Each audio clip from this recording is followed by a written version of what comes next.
দুই দফা জানাজা শেষে দাফন করা হলো মাগুরায় ধর্ষণের শিকার শিশু আসিয়াকে। বিকেলে হেলিকপ্টারে করে তার মরদেহ নিয়ে যাওয়া হয় মাগুরায়। নোমানী মাঠ ও নিজ বাড়ির জারিয়ায় জানাজার পর চিরনিদ্রায় শায়িত করা হয় আসিয়াকে। জানাজায় অংশ নেওয়া প্রত্যেকে আসিয়ার আত্মার মাগফিরাত কামনার পাশাপাশি চাইলেন ধর্ষকদের দৃষ্টান্তমূলক শাস্তি।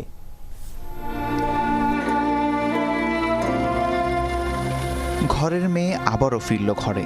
পার্থক্য শুধু লাল টুকটুকে জামার বদলে এবার তার গায়ে জড়ানো সাদা কাফনের কাপড়।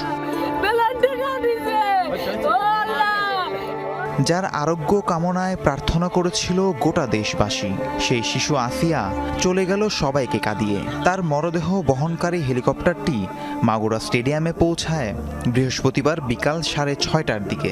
শেষবারের মতো আসিয়াকে দেখতে ঢল নামে হাজারো মানুষের। নোমানী মাঠে প্রথম জানাজায় অংশ নেয় স্থানীয়রা।